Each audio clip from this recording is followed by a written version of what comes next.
C'est un véritable tremblement de terre politique qui vient de secouer l'Afrique de l'Ouest. On va s'attaquer aujourd'hui à la rupture soudaine et assez incroyable au sommet de l'État sénégalais. Un événement littéralement systémique qui redessine toutes les cartes du pouvoir en un instant. L'idée de ce décryptage, c'est de s'appuyer strictement sur les faits, les documents officiels et les déclarations directes, sans prendre parti, pour vraiment comprendre la mécanique de ce bouleversement. Allez, on plonge directement dans le vif du sujet.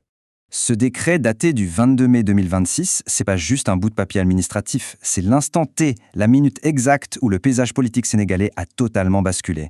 Ce texte acte tout simplement la fin d'une alliance que beaucoup pensaient indestructible. C'est quand même fou de voir comment un simple document juridique peut, du jour au lendemain, figer tout un pays et déclencher une onde de choc à l'échelle nationale et internationale. Ça redéfinit les alliances, l'économie et même la sécurité du pays en un claquement de doigts.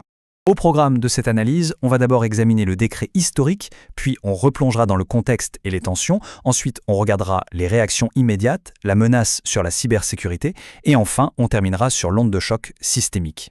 Première partie, le décret historique. Voilà la fameuse déclaration qui a littéralement arrêté le temps au Sénégal.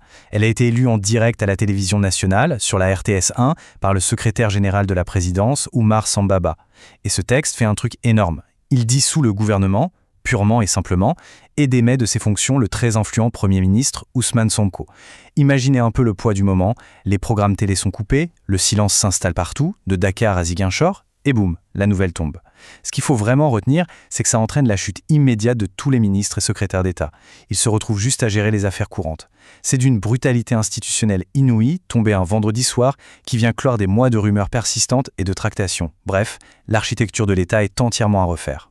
12e point, le contexte et les tensions. Pour bien saisir l'ampleur de ce limogeage, il faut regarder cette chronologie. Elle montre la trajectoire météorique du duo. Février 2024, Ousmane Sonko ne peut pas se présenter, alors il pose un acte décisif, il désigne Bassirou Diomaye Faye comme candidat à sa place.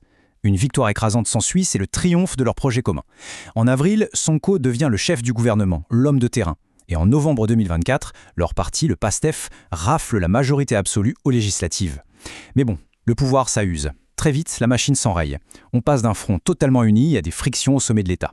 Des désaccords émergent sur le rythme des réformes, la gestion de certains dossiers, le contrôle de l'agenda, des tensions qui ont carrément explosé à l'Assemblée nationale juste avant ce mois de mai 2026. L'ascension a été hyper fulgurante et la rupture l'a été tout autant. Le cœur du problème, on le retrouve dans ce fameux slogan « Sonko moe Diomaye, Diomaye moe Sonko ». Ça résume la nature même de leur relation. Ce n'était absolument pas une petite alliance politique classique ou un mariage de raison pour gagner une élection. C'était perçu comme une symbiose totale, un véritable pacte fondateur. Une seule volonté incarnée par deux hommes. Du coup, cette séparation, ce n'est pas un banal remaniement ministériel de routine, c'est la fracture de tout un projet politique qui servait de socle à la majorité. Passons à la troisième partie, les réactions immédiates. Ce qui est hyper intéressant ici, c'est le ton de la toute première réaction de l'ex-premier ministre. Quelques instants après son limogeage, il poste sur Facebook « Alhamdulillah, ce soir je dormirai le cœur léger ». Franchement, alors qu'on pouvait s'attendre à une énorme déclaration de guerre, à de l'indignation pure et dure, lui, il affiche un soulagement profond. Il annonce qu'il rentre chez lui, à la cité Cœur-Gorgie. Bien sûr, une foule de soutien a tout de suite commencé à affluer devant sa résidence.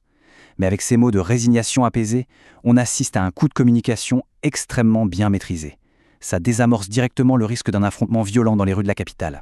Mais attention, dans l'opinion publique, c'est la polarisation totale. D'un côté, on a l'indignation et la fidélité absolue. Les partisans les plus ardents de Sonko crient à la trahison de leur projet originel. D'ailleurs, des proches du mouvement comme Waly Diouf Bodian ont tout de suite pris la parole pour dire qu'une nouvelle période d'opposition commençait avec un objectif clair, amener Ousmane Sonko directement à la présidence en 2029. De l'autre côté, le discours est diamétralement opposé.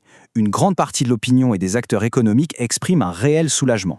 Pour ce camp, ce limogeage, c'était l'étape nécessaire, courageuse, pour protéger les institutions face à un Premier ministre qu'ils jugeaient trop clivant ou incompétent sur les dossiers techniques. On a véritablement deux visions d'une même réalité qui s'affrontent frontalement. Ce qui nous amène à notre quatrième point, la menace cybersécurité. L'onde de choc n'est pas que politique, elle révèle aussi une vulnérabilité assez flippante de notre époque, le numérique. En pleine tempête gouvernementale, le ministre Alioune Sall a lancé une alerte rouge. Il prévient « Aucun pays n'est à l'abri ». Et oui, avec un gouvernement dissous, la chaîne de commandement est désorganisée. Et ça, c'est du pain béni pour les hackers d'État ou les groupes de rançongiciels. Les systèmes de l'État, les plateformes douanières, les bases de données, tout ça devient très soudainement des cibles de choix pendant le chaos. Et pour contrer ça, le ministre propose une idée forte, la création immédiate d'une armée numérique. Une véritable force de défense technologique pour prévenir, détecter et riposter aux cybermenaces. C'est une course contre la montre vitale. Il faut protéger l'état civil, les données bancaires, le secret défense, et tout ça pendant que les ministères n'ont plus de titulaires actifs. C'est un peu fou quand on y pense, mais ça prouve à quel point la sécurité d'un État moderne dépend totalement de la stabilité de son gouvernement. Tout cela nous pousse à poser la question la plus lourde de sens. Concrètement, au-delà de la politique, quelles sont les conséquences de cette rupture pour tout le pays ? C'est notre dernière partie, l'onde de choc systémique. Il y a 3 grands domaines qui se prennent la réplique de ce séisme. D'abord, l'impact politique. Une grande partie de la majorité était ralliée idéologiquement et personnellement à Sonko. Son départ risque de désorienter la base militante et de fracturer la majorité parlementaire, ce qui va compliquer le vote des lois.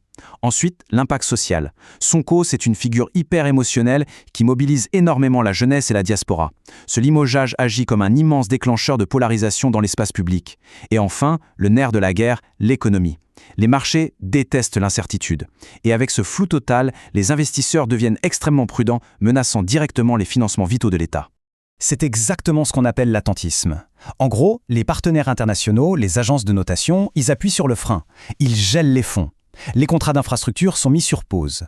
Et les diaspora bonds, ces fameux emprunts soutenus par les Sénégalais de l'étranger, risquent un gel total si la confiance disparaît.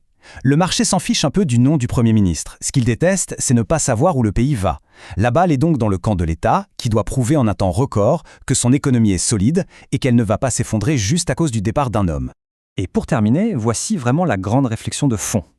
Quand la simple signature d'un décret arrive à paralyser l'économie d'un pays, à réveiller des menaces cyber majeures et à polariser toute une société, on est en droit de se demander: la stabilité et le destin d'une nation doit-il reposer sur les épaules d'individus hyper populaires ou bien sur la force inébranlable de ses institutions?